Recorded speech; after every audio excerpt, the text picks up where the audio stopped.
My name's Steve Basilio. I've been working on a farm for a good part of my life, doing agriculture my entire life. What I've heard from a couple old timers was the biggest way to go broke in agriculture is to do what your grandfather did, not adapt, right? You need to adapt to the changes with the climate. You need to adapt to changes with planting. You need to adapt to the way that you do things. I grew up running payloaders. My dad was a mushroom grower. My family was in construction. They all worked blue collar jobs. Like, I didn't grow up row crop farming. I came into it 13 years ago and I've been diehard dead into it. And so I'm an outsider looking in when I see these farmers. John Deere hat never looked in the direction of this guy. They saw that, they just like this. Never even gave it a thought. Can't even walk up that ladder. They walk up that ladder, they're committing a crime. So to me, I always laughed at it because I'm just like, what's wrong with you people? You know, like if this loader doesn't work, you go look at another one. That's why I don't understand the whole brand loyalty. It's like I see the same thing every day. I want to see something different. It's what works well for the job for me. I'm not diehard John Deere. I'm not diehard New Holland. I could care less. It's what's going to work, what's going to be comfortable for you to be in it, and what's going to have that power at the right price point. We got to demo a 8S 285, and I have to say the one thing I was most impressed about was for a mid-sized tractor was the amount of power and torque it provided us.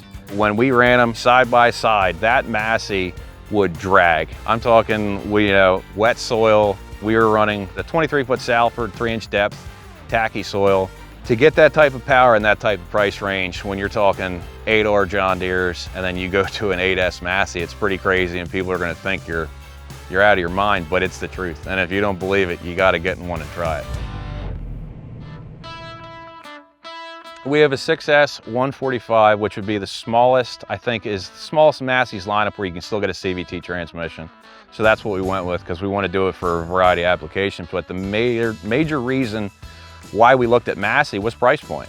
To be able to get that much horsepower and that much punch out of a machine that size and to be able to have that much versatility, to be able to do these multiple different jobs, whether it's tillage, planting, mowing, whatever it may be, is a huge thing. And like I said, it goes back to the transmission. The transmission has a lot to it.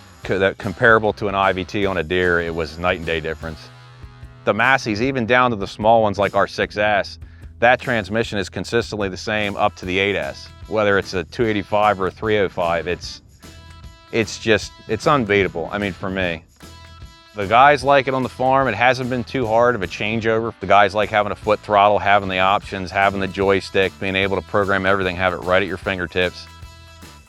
When you can just click back, go, turn around and roll, especially when you're going and time is money on dairy farm, like we're trying to get crops down for these dairy farmers and get everything ready. Every second counts. When you got hay on the ground, we don't have time to sit there and give lessons. Nobody wants to do that.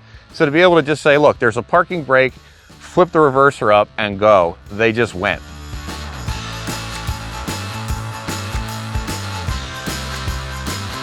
To get in the Massey and see that it's more set up like what we're used to, where we have that room where we can swivel the seat around and look out the back and follow the implement of what we're doing and be able to actually have that vision, have good solid mirrors on it like the big ones do. You get into a compact size and it makes you feel like you're in a big one.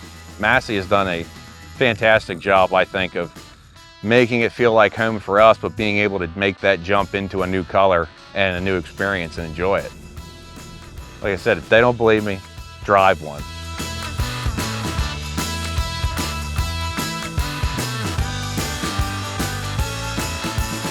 I'm standing here talking, and the only thing I can think about right now on this beautiful day is getting in that Massey and going over and mowing some hay. I'm ready to go. Is that true? Yeah. If you don't think it is, I'll go get it and start mowing. You can record me.